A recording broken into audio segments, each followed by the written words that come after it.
ये गवर्नर सचमुच अपने को लाट साहब समझते हैं। एक वो दौर था जहां देश के प्रधानमंत्री मुख्यमंत्री की बात सुनते थे, मुख्यमंत्री से वैर रखना। गवर्नरों ने अपना दायित्व समझ लिया। राज्य खैरात नहीं मांग रहा है केंद्र से, एक सहकारी संबंध। मैं उन तमाम पीड़ित राज्यों के पक्ष में खड़ा हूं जो अपने अपने लाट साहब से परेशान हैं, और परेशानी कई तरह की है। मैं तो ये मानता हूं हमारे बीजेपी के मित्रों के पास बहुत अच्छा पूल है। अब यहीं कितने लोग हैं जिनको मैं चाहूंगा अपने स्टेट ले जाऊं, बिहार, गवर्नर बना करके। अच्छे लोग हैं, लोकतांत्रिक, विशाल हृदय। तो सर, माननीय उपसभापति महोदय, एक वाकया बताना चाहता हूं।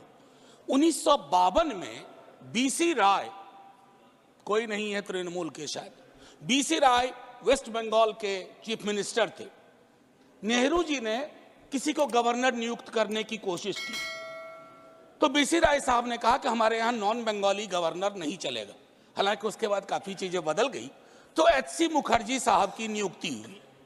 फिर 57 में वैसा ही कुछ हुआ, तो बीसी राय जी ने फिर कहा कि ना, वही बात अभी भी रहेगी, हमको बंगाली गवर्नर चाहिए। तो पद्मजा नायडू पर सहमति बनी। पद्मजा नायडू बाइलिंगुअल थी, मदर बंगाली, फादर आंध्राइट। तो एक वो दौर था जहां देश के प्रधानमंत्री मुख्यमंत्री की बात सुनते थे, और एक ये दौर है, बाकी तो नहीं कहूंगा, फिल इन द ब्लैंक है, लेकिन मुख्यमंत्री से वैर रखना। गवर्नरों ने अपना दायित्व समझ लिया। कितने नाम गिनाऊं, कहां तक सुनोगे, कहां तक सुनाऊं, हजारों हैं शिकवे, क्या क्या गिनाऊं।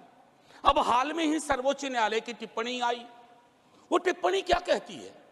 ये गवर्नर सचमुच अपने को लाट साहब समझते हैं। जब एक राज्य में राज्य की चुनी हुई व्यवस्था का मुख्यमंत्री अगर वो कुछ करना चाहते हैं, गवर्नर साहब बिल पे बैठ जाते हैं। वो बिल पे नहीं बैठते हैं, जन आकांक्षाओं पे बैठ जाते हैं। और जन आकांक्षाओं पर अगर कोई व्यक्ति बैठ जाता है, तो आप ये यकीन मानिए कि वो चुनी हुई सरकार के लिए प्रतिरोध के क्षण हर वक्त उत्पन्न करता रहता है। मैं आपको एक और उदाहरण दूं, माननीय वाइस चेयरमैन साहब।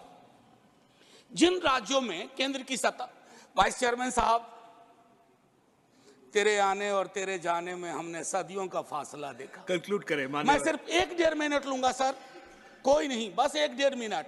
आपको दोबारा टोकना नहीं पड़ेगा जय हिंद से पूर्व।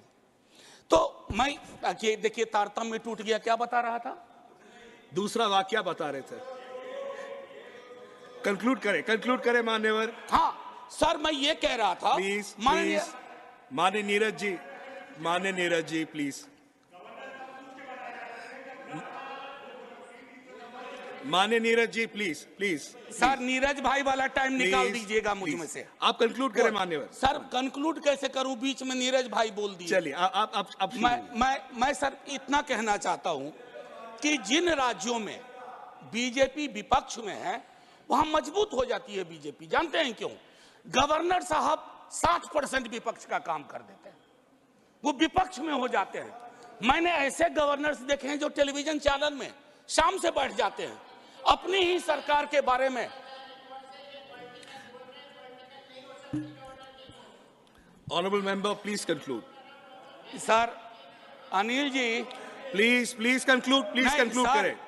ऐसे में 30 सेकेंड्स प्लीज। नहीं, एक बात बताइए प्लीज कंक्लूड। अगर ऐसे बात होगी तो कोई बात कैसे? माननीय मनोज जी।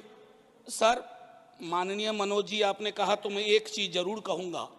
एक चीज जो मुझको बड़ी दुखती है, जब मैं राजनीति में भी नहीं था, बता रहा हूं सर, गवर्नर का वाइस चांसलर के अपॉइंटमेंट का अधिकार। सर, राज्य की शिक्षा व्यवस्था में राज्य की सरकार से सवाल पूछे जाते हैं, तुम्हारा सेशन लेट क्यों है, तुम्हारी ये परेशानियां क्यों है, तुम्हारी वो परेशानियां क्यों है। लेकिन वाइस चांसलर के चयन का अधिकार, नियुक्ति का अधिकार राज्य की सरकार के पास नहीं है। अंत में मैं अपनी बात यही समाप्त करूंगा। माननीय उपसभापति जी, आपने वक्त दिया, हालांकि मेरे वक्त में कई लोगों ने वक्त ले लिया, लेकिन मैं इतना कहना चाहूंगा कि गवर्नर के पद पर, क्योंकि आप सत्ता में, केंद्र की सत्ता में हमेशा नहीं है, ऐसी व्यवस्था ना हो कि केंद्र और राज्य के बीच में जो अंबेडकर साहब की अवधारणा थी कि राज्य खैरात नहीं मांग रहा है केंद्र से, एक सहकारी संबंध है जो। और आखिरी सर, आखिरी इसके बगैर कहूंगा आपको भी अच्छा नहीं लगेगा, आप बाहर कहिएगा कविता नहीं सुनाई। तो सर लाट साहबों के नाम, लाट साहबों के नाम प्लीज प्लीज प्लीज कोई उम्मीद बर नहीं आती, कोई सूरत नजर नहीं आती, पहले आती थी हाले दिल पे हंसी, अब किसी बात पर नहीं आती, काबे किस मुंह से जाओगे गालिब, शर्म तुमको मगर नहीं आती।